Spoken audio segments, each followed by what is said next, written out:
Yep, I think we can get started. Go ahead and start. Yep. Okay. Good afternoon, everybody. Welcome to the UCEazy Union presentation webinar, the Beginner's Guide to U.S. Colleges and Undergraduate Admissions. My name is Nicole Corgi Jackson, and I will be your presenter this afternoon with the help of a fellow counselor, Spencer Barr. All right, so before we get into the content, we're just going to give you a little bit of information about UCEazy. Yep. Hi, everyone. My name is Vaitish Koladi.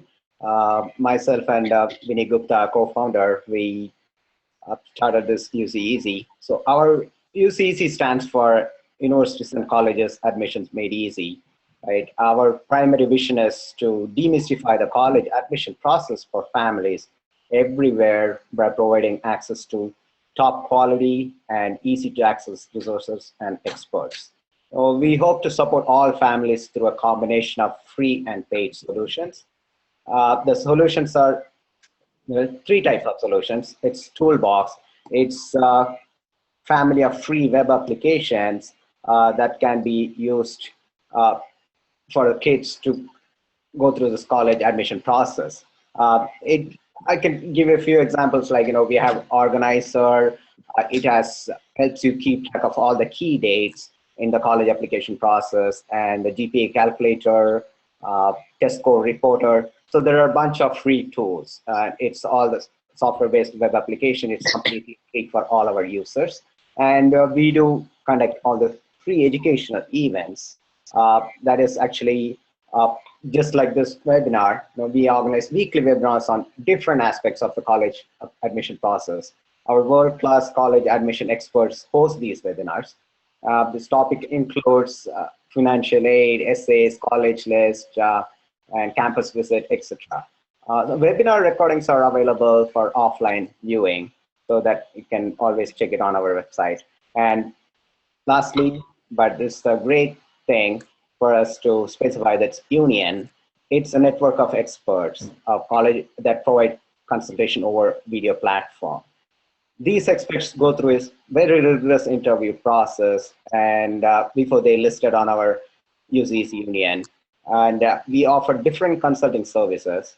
The main reason for us to do is, we provide a lot of free services, but we do need to generate funding for our company. So this is kind of a giving back to the community what we are doing here, because myself and co-founder Vinny Gupta, we had a very successful career in IT industry. And as any other parent, we are like first generation parents here. And its college application process is very complex. It's kind of creates anxiety and stressful for both parent and kid. So experts like Nicole and Spencer and our team, other experts, they will make our life very easy, and it's very stress-free and atmosphere at home. So with that, I'll have Nicole get into the topic. Okay. First, I want to tell you a little bit more about my professional background. My full bio and a link to my professional pages is on the UCEazy website. But I have over 25 years experience in college preparation and admissions. I've actually worked for admissions, was in charge of freshman admission for UC San Diego. And currently I am an external, they call us external admissions readers at UC Berkeley. Been doing that for a few years. But basically, since I was in college, I have either been working at a college or attending college my whole adult life. I have been in college sorry, too early. I've been in college long enough to earn 4 degrees. I have an associate's degree in business, a bachelor's degree in art history, a master's degree in school counseling, and a doctorate in higher education administration. So this is my life. This is what I do, and I love reaching out and talking with families and answering questions about college preparation. So like I said, there's a lot more detail about my career online. You're welcome to check it out. And then I'd like to have Spencer introduce himself as well.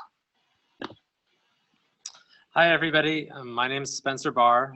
Like Nicole, I've been in the counseling profession for quite some time, but I've been on the other side. I've been on the secondary side, so the high school side.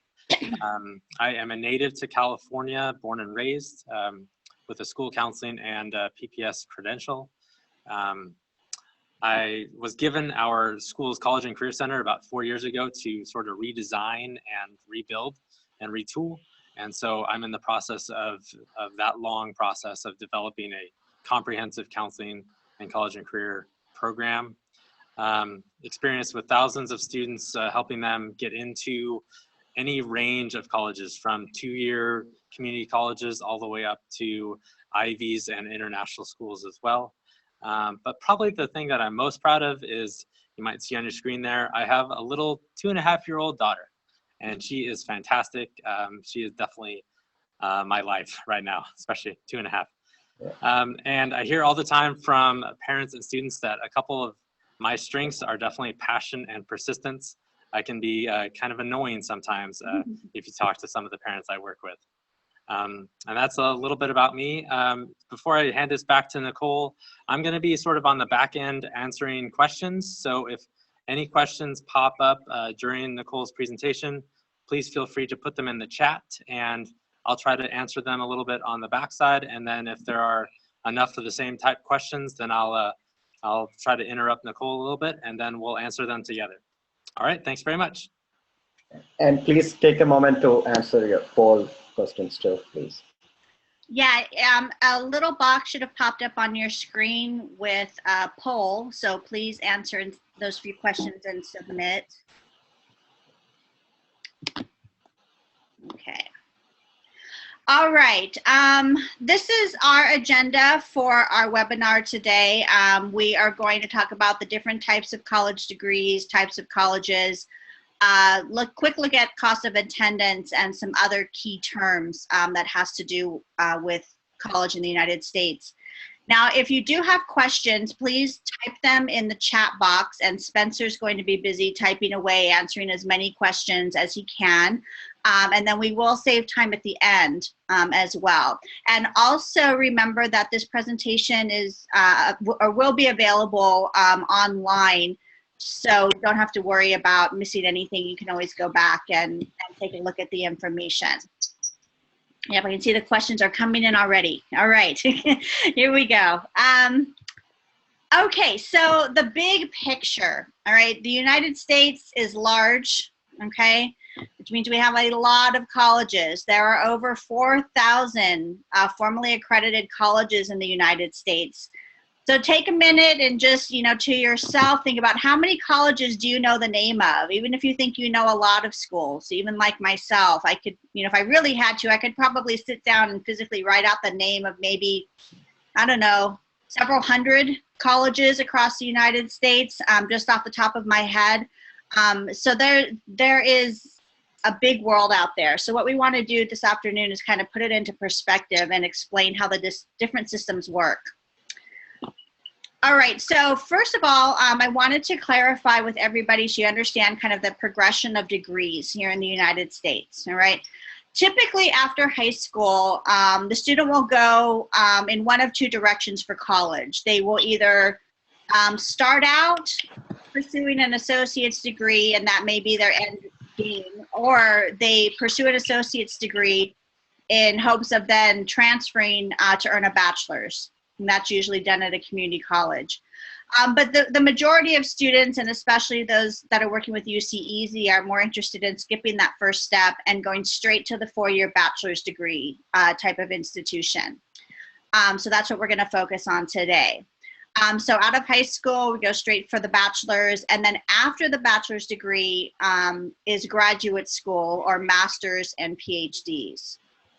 All right. So a couple of comments here just to clarify, because I have a lot of students who think that they're going to go to college for 4 years and then they're a doctor or a lawyer, and that's not how it works, right? The bachelor's degree is 4 years, all right, Bachelor of Arts or a Bachelor of Science, and then you can have a master's degree in any particular area, and that can last from anywhere between 1 to 3 years of additional schooling. And then the PhD level or the doctorate level, that's usually a minimum of 2 years. But that PhD area, that includes the doctor, the lawyer, the pharmacist, those professional degrees that I know many of you are interested in pursuing. So there's a variety of routes to get there, but coming out of high school, your first step is the bachelor's degree. And then depending on your end goal, you may or may not pursue a master's, or you may or may not pursue a PhD. But that's the hierarchy and the way that, that those degrees work.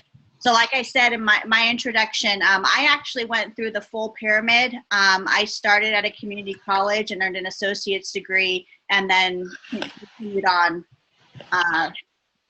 up. Okay, so within the world of colleges, there's a lot of different types, but what we're going to focus on today are the ones that are most common and of interest to our students here. Community colleges, public colleges, and private colleges.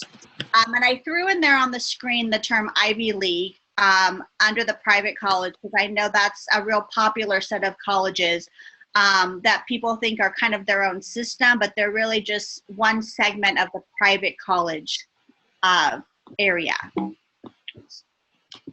Okay, so very quickly with community college, all right. Community college is a great option for students for a variety of reasons, all right. This is where students would pursue earning an associate's degree, okay, or getting ready to transfer to another college to earn their bachelor's degree. Community college offer a lot of benefits, particularly in certain areas of study that aren't even available at four-year schools. For example, police officer training or firefighting, or some of the more technical type of career paths. You can't major in firefighting at a four-year college, or very, very few anyway. So community colleges really offer different types of trainings than four-year college as well.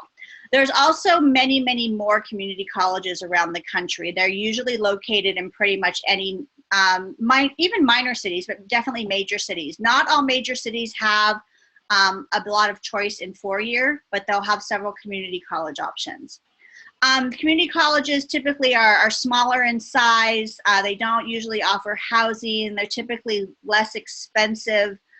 So I just wanted you to be familiar with that strand. And like I said, community college is definitely worth exploring if you're looking at a non-typical or more technical career track, or for other reasons. You can bring that up with your counselor to see if that's an option you should be looking at. But again, most of our students are going to be more interested in the four-year route. So some popular state college systems. Here in California, we're all familiar with the CSU and the UC, all right, the California State University and the University of California. We have a great system here in our state. We have many, many options. Other states have similar setups as well. More popular or well-known would be the University of Texas. A lot of people have heard of, UT Austin, or in New York, the State University of New York system. Pretty much every state has a system of public colleges of some sort. Right? And there are a lot of advantages to pursuing your education at a public school, all right? They typically are less expensive than the private schools because the state government is helping to pay the cost, whereas at a private school, which we'll talk about in a minute, the student pays for everything, all right? Or financial aid helps the student pay for everything.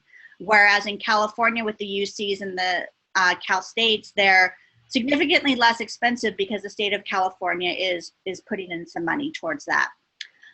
Public colleges also tend to have less rigorous admissions requirements. It doesn't mean that they are not rigorous, but they're usually a little bit easier to get into. They generally are bigger, so they have more majors to choose from. They have larger campuses, really, really big places. They're kind of like minor cities. It's very typical for a public college to have a student population of 30,000 people, which is the size of a good sized town. And with that largeness comes a lot of opportunity outside of the classroom. So you have a lot of athletics, extracurriculars, theater, arts, social opportunities, the Greek system, all kinds of stuff at large public schools. Okay, let's compare that to the private college system. And again, I'll just go straight to the Ivies because I know that's where a lot of interests lie. So the Ivy League, all right, these are the colleges that comprise the Ivy League: Brown, Columbia, Cornell, Dartmouth, Harvard, Princeton, UPenn, and Yale, all right? And a little fun fact, okay, side note about the Ivy League. The Ivy League actually got its name or was formed based on athletics. All right. It wasn't that these 8 schools were somehow better, you know, than each other or better than other colleges in any way, or, you know, it wasn't designed from the get-go, you know, that these were going to be kind of the top schools in the United States. These teams or these schools wanted to play football, right, against each other. And so they set up the Ivy League in order to do that. And now it's evolved into what it is. But the Ivy League is, you know, really, you know, well known around the world. They're very, very tough to get into. You see on the screen there, they typically admit less than 10% of the students who apply. So it's really, really highly competitive. But I wanted to just throw that in because I know there's a lot of interest there. But this is a very, very, very short list of some other schools. So if you can just kind of scan that and see how many you've heard of. I've specifically put on some schools that you've probably heard before, like USC, okay, or NYU, and some that maybe you've never heard of, okay? Maybe you've never heard of Copper Union or Oxy, okay, or the New School. But these are all private, fully accredited universities that are all good options for students to be looking at. So there's many, many, many, many private schools out there. And I'm just going to pause for a second to check in with Spencer to see if we had any burning questions. Yeah, I actually had a couple questions about liberal arts colleges and what those are and what the benefits are. Okay. Yeah, liberal arts colleges fall in the private college category. Basically, those are schools that are focusing more on the fundamentals of academic education, the liberal arts and humanities. They do offer science majors and science courses, but it's not their focus, as opposed to like the University of California that are more known for their math and science programs. Those are larger research institutions where there's, you know, not exclusive, but a very large focus on science. The liberal arts go in the other direction. They're focusing more on the humanities, history, arts, English, writing, that type of thing. So they typically tend to be smaller private schools. You can have as little as maybe a couple thousand students at a small liberal arts college, but that would fall into the private college category. Thank you. Okay. All right, so, oh, sorry, I had done this slide already. So for advantages of private colleges, the big advantage for the school and for the student is that, you know, private colleges can really make up their own rules and requirements. They are not bound by as many of the rules and regulations of the state like public colleges are, because the state is putting in a good chunk of money towards supporting those institutions. There's a lot of structure that comes along with that money in public schools. Private schools aren't held to that. So they can really make exceptions when it comes to admissions. They can have their, you know, lined out, you know, in writing admissions requirements, but there's always room for, you know, for exception. Private colleges typically have a lot more money. They do a lot of fundraising, so they usually are able to give out a significantly larger amount of dollars in merit scholarships or financial need scholarships. And overall, they tend to be smaller. if you are, hearing about a school that's really big, enrollment of 35,000, that's going to be, a public school. Most of the private schools are smaller in number, okay? And so while on the public side, if you're in a really large institution, you have, more resources, more people, more going on, but there are also advantages to smaller colleges, all right? Smaller classes. You get to know people more intimately. You get to have more direct contact with faculty. So when you're working with your counselor, you want to talk about, what's going to be better for the student, a large or a small school, a public or a private school. There's a lot of areas to compare and contrast. Okay. All right, so let's go into average costs. What you have on your screen here are the costs that were published by the most recent survey of the College Board. They survey all colleges across the country, and these are the national averages, right? So this may or may not reflect what's happening in your part of the country. But this is just the cost to attend class, all right? So for example, a public four-year college in-state students, here in California, for our UC and our Cal States, that is about halfway, or an average. The UC is about 13,000, the Cal State is about 6,000, all right? But you can see there the national average. And again, it's only for classes, so you would still need to add on room and board, books and supplies, personal costs, transportation, all of that. So let me get to the next slide here. And this gives you more of a comparison for total cost of attendance. So if you were living on campus, so this would include room and board, books and supplies, tuition fees, all of that. Now, the first three schools at the top are public schools, all right? So they charge different rates for in-state versus out-of-state students.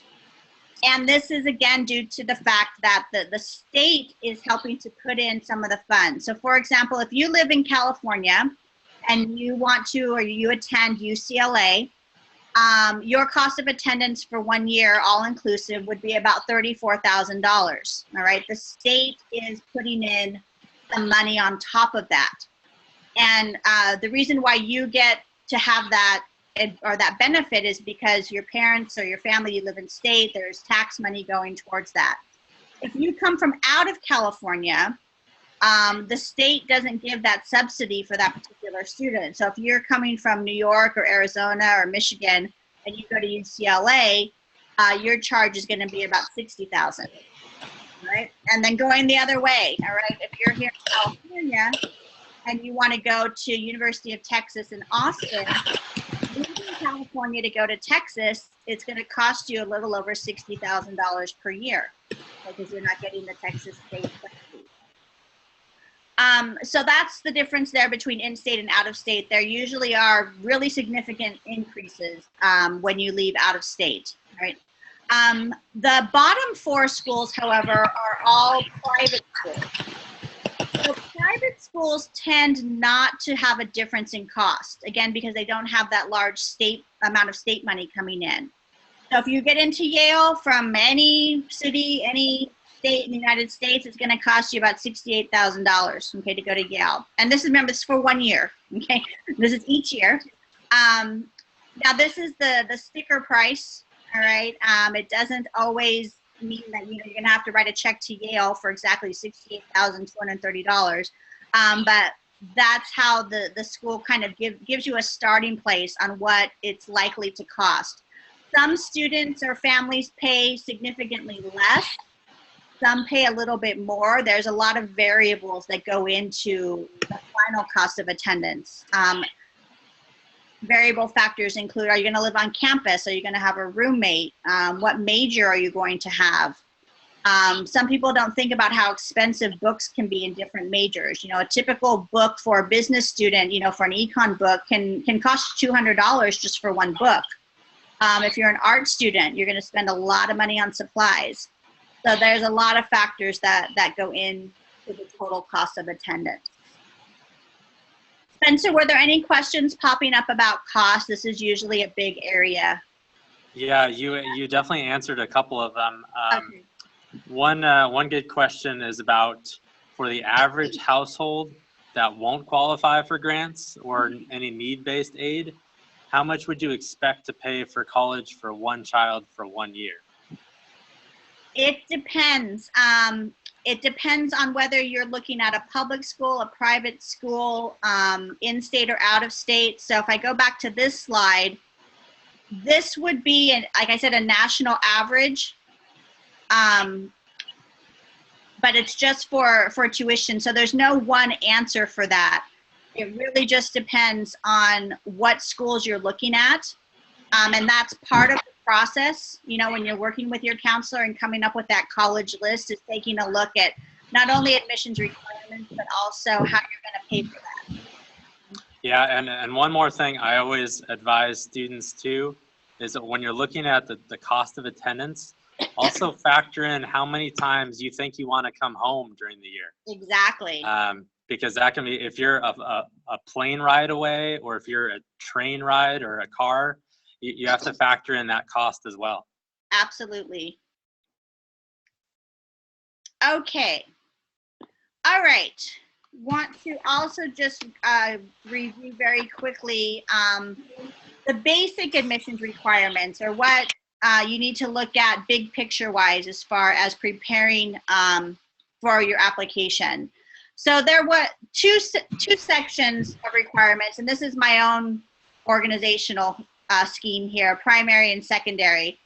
Primary being academics. First and foremost, you know, the schools want to see your academic profile, and that consists of 3 pieces. Your academic or scholarship requirement, that would be your GPA. Your exam requirement, which would be your standardized test score, so your SAT or ACT, and then your subject requirement, or your the college prep classes that you've taken in high school. Here in California, we refer to that as the A through G curriculum, going off of the UC A through G requirements. So that's first and foremost. When you talk to different college admissions officers and they say, what's the most important thing on the application? Always, always, always is going to be your GPA. Right? That's going to be something that's really on the top of the list. And then everything else kind of factors in after that. Secondary or non-academic requirements, or not necessarily requirements, but things that schools are looking at. Your extracurriculars, your sports, your clubs, your volunteer work, what leadership opportunities have you held or taken advantage of, honors and awards. And then require an essay or multiple essays for you to go into more detail about any of these items. So there's a lot going on in preparation for your application to college.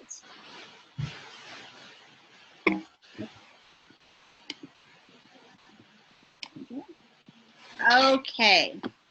All right, so what I've thrown up on the screen here is a bunch of other stuff, okay? If you are in 11th or 12th grade, or about to start 11th or 12th grade, these are some terms that you should hopefully already know about or be in the process of learning about. If you're in 9th or 10th grade, these are some other things that are coming. There is so much to learn about college admissions. It does take hours and hours, you know, of webinars and counselor meetings and research on your own. But these are just a few I thought I'd throw up there to give you something to research on your own and start learning about. Number 1 on the left being FAFSA, the free application for federal student aid. That is the application for financial aid of all kinds, whether it's need-based or merit-based, student loans, scholarships, whatever it is. FAFSA is your first stop. Over on the right-hand side, there's SAT versus ACT, juniors and seniors. I'm sure you're familiar with that. 9th and 10th graders need to start learning about the differences and taking practice tests, doing some studying for that. Common application, over 500 private schools and a few public utilize this as their application for admission. So when you are making your college list, your counselor will help you figure out if that's something you're going to need to use. So there's just a lot going on there. And again, just wanted to throw out some terms for you guys to take a look at and see if you're familiar with some of these vernacular and acronyms. Okay. All right. So what we want to do next is kind of give you some next steps, some guidelines. You know, what do we do now after this webinar? You've just received a ton of information in, you know, about 26 minutes. We went through that really, really fast. Like I said, that you will have an opportunity to look at this webinar again if you want to go over the slides again. What we are recommending, slide, is that if you would like to specifically follow up with myself or with Spencer, you can book appointments with us on UCEazy Union. There's also an email there at the bottom of your screen. But also want to, here we go, give you a couple of options if you're not quite sure what to do after this webinar. If you're ready to go, and if you're about to be a senior, you need to be ready to go, okay? We want to get you scheduled with a counselor, okay? Like there's a there's a little bonus here for you. You get an extra 30 minutes. So instead of a 1 hour, I guess you get an hour and a half, all right, session with any of the counselors that are on the UCEazy website. It's not just Spencer. There's quite a few of us available to help you out. So if you know that you're ready to take that next step and you have a ton of questions specific to you and your situation, you should definitely book a counseling appointment soon, because it's already, well, it's about to be August, tomorrow. Okay. Oh yeah, tomorrow, it's August 1st. Oh my gosh, applications open tomorrow. If I have any seniors online right now, you can actually start filling out your college applications tomorrow for the Common App and the University of California. All right, option 2. If you're really not sure what to do next, or you want to get to know the counselors a little bit better, you can book a free getting acquainted session, 30 minutes. You can try out 1 or 2 different counselors. You heard from me, maybe you want to talk to Spencer a little more, or a whole brand new counselor. There's tons of information and bios on the website that you can read over. The other suggestion that we have, especially for our juniors and seniors, is to take advantage of the block hours. And let me get to this next slide. It has some samples. So depending on what grade you are in, these are the recommended numbers of hours that you sign up for in a block. And on the right, it shows you kind of the topics that we will go over with you on an individual level. While these webinars are really great to talk to, you know, a large number of people at the same time, college counseling is really individual, and especially financial planning is extremely individual and private. So you want to book hours with your counselor and get those on your calendar as soon as you can. And again, when we came up with all this model, working with various experts, this is purely, as I mentioned earlier, our main primary mission is to demystify this college admission process, and it's giving back to the community, right? So it's not purely money-making part. So this is the only way we could generate some funding for the company to provide more services, free services. And this is the absolute minimal number of hours, the package model being given. It's not like a whole lot of other companies charges like tens and thousands of dollars. Mm-hmm. It's not. And the great top class experts we have in our team. So please make use of that. Yeah, that's definitely something I've noticed in my career. You know, I've worked with a few different companies, and I really like the UCEazy approach in that it really is an opportunity to personalize the number of hours you're working and really focus in on the specific help that you're looking for. Yeah. Okay. Also, there's going to be more webinars. If you go to the website, you can check out the schedule of other topics that are coming up. This webinar and others are available online for you to just view the past video. And if you'd like a live workshop, you want some experts to come out on site and do an in-person session, you can get more information about how to schedule that. Oh. And I think...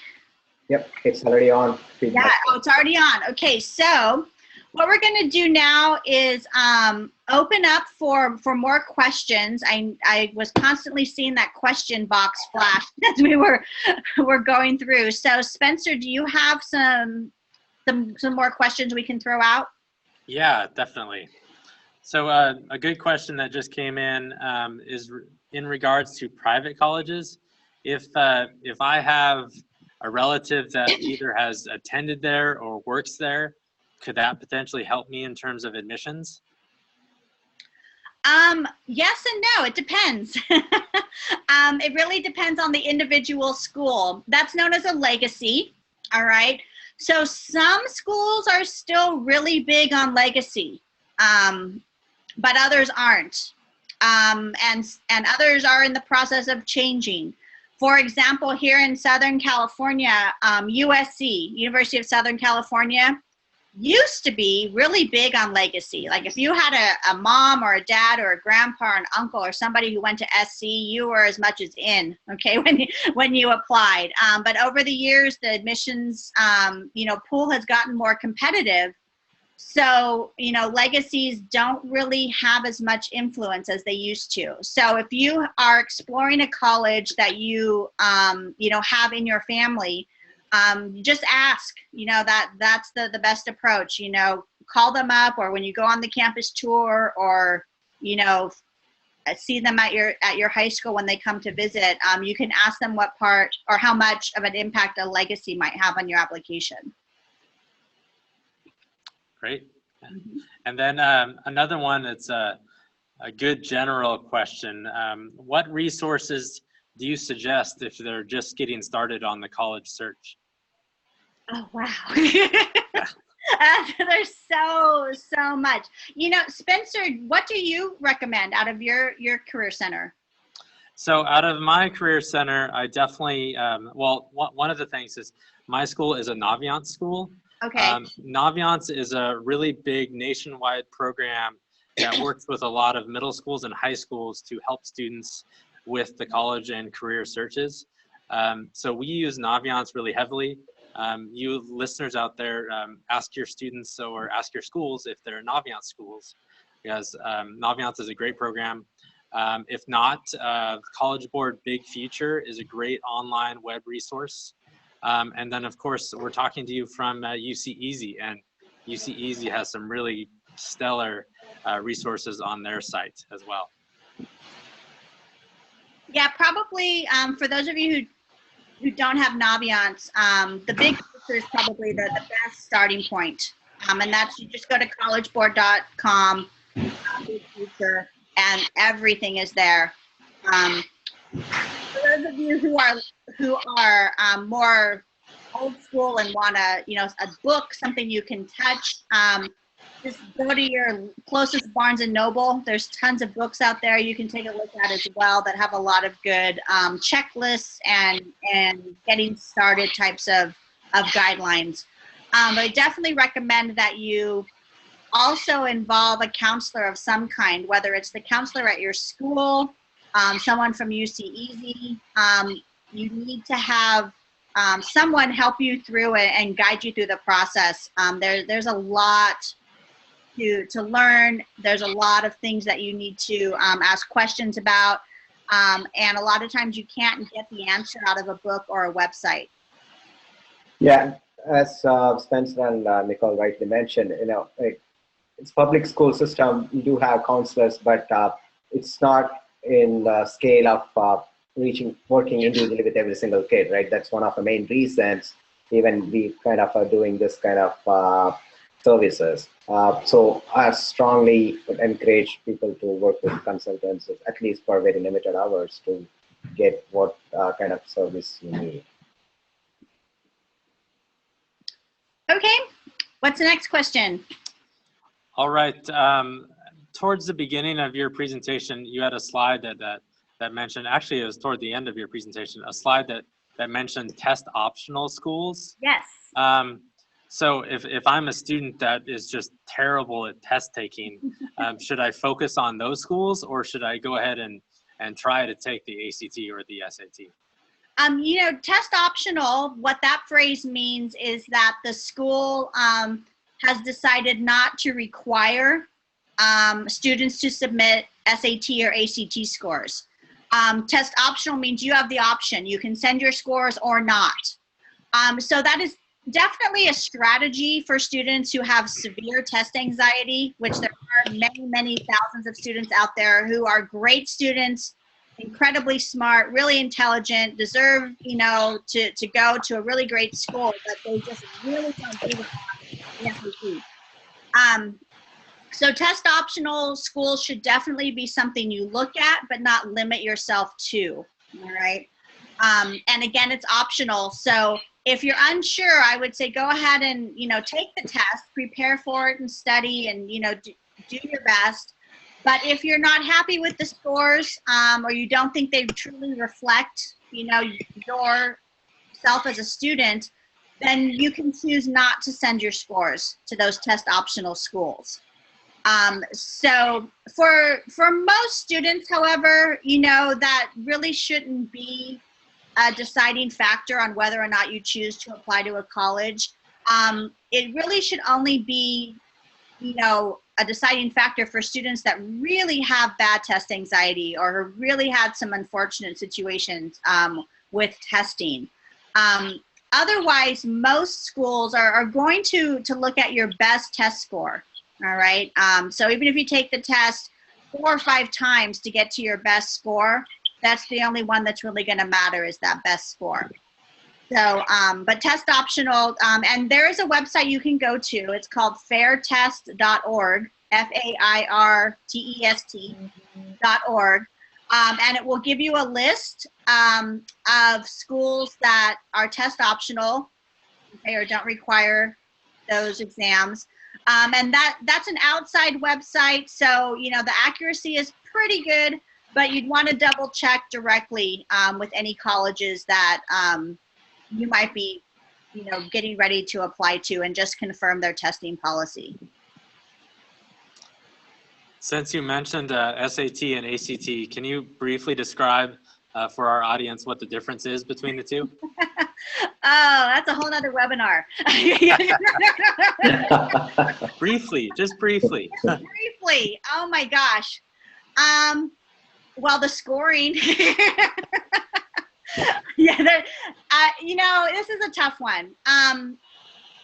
The test, gosh, they're similar, they're different. I mean, on one hand, you know, math is math, algebra is algebra, but the way that they test that skill can vary from test to test. The same with reading. You either have a strong vocabulary or you don't, you know. You have to study the same content for both tests. It's just kind of the approach of the questions. One is more problem solving, analytical, critical thinking, where one is more kind of more straight to the point, you know, on do you know this information type approach. I know that's not a really solid answer, but again, that's a whole nother webinar to get into the differences. Fortunately, though, for everyone on this webinar right now, you are going to benefit from the changes that happen to the SAT. So a lot of the horror stories and bad things that you've heard about the SAT, a lot of that is now gone. So it's not as scary as it used to be. It's still pretty challenging. But if you have an older brother or a cousin or a parent or somebody else who's telling you all these horror stories about what happened to them on the SAT, your experience is probably going to be different. In terms of the actual scoring, though, the SAT is now back to the old number system, so it's out of 1,600 points. And then the ACT is scored out of 36 points. So if you're comparing just that, that's the difference between those two. But I really like your answer, Nicole. Yeah, I know. Yeah, they're getting to be more similar. but there's still some pretty big differences, but yeah. All right.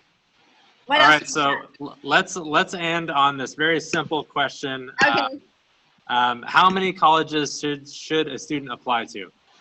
Oh, the magic number. Pick a number between 1 and 100. No. You know, it really depends on the student and their wants, desires, their academic profile, their geographic location, you know, where they want to go to school. But kind of a solid number that I'm comfortable with is, 6 or 8. If you're applying to less than 5, that's probably not enough. You probably need to add 1 or 2 more, okay? If you're applying to more than 10, that's too many, all right?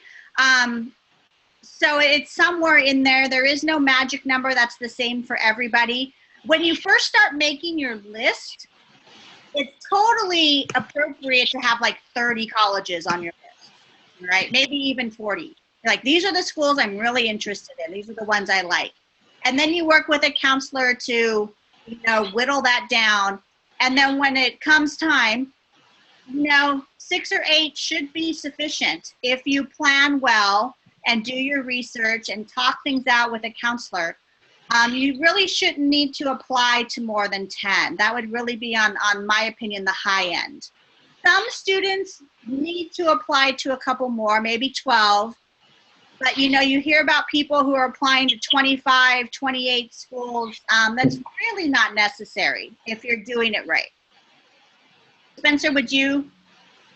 Yeah, I would say the average of students that I work with is between the 8 and 12 number. Yeah. I really try to get students, I really try to say 12 should be pretty close to your max, if not the max. Yeah. Because it can get very time consuming if you get above that into double digits. It can be really hard. Yeah. So we're close, in our advice. Again, I've worked with students who have applied to like 2, and I've worked with kids who have applied to 25, and everywhere in between. So it really depends on the student, but I think the key there is not to really focus on a number. You shouldn't set out a numeric goal. You should, have a goal to have a good list. And that's something that needs to be discussed, with a few different people to make sure that you've covered a range of colleges. You want to have your safety schools, your reach schools, and then the schools in between. So a good counselor can help you come up with that list. All right, I think we have reached our time. Yep. Thanks for attending, everyone, and thanks, Nicole and Spencer. I hope to work with you all soon, and everyone have a great week ahead, and see you in the next webinar. Thank you. All right, bye, everybody. Bye. Thank you. Bye.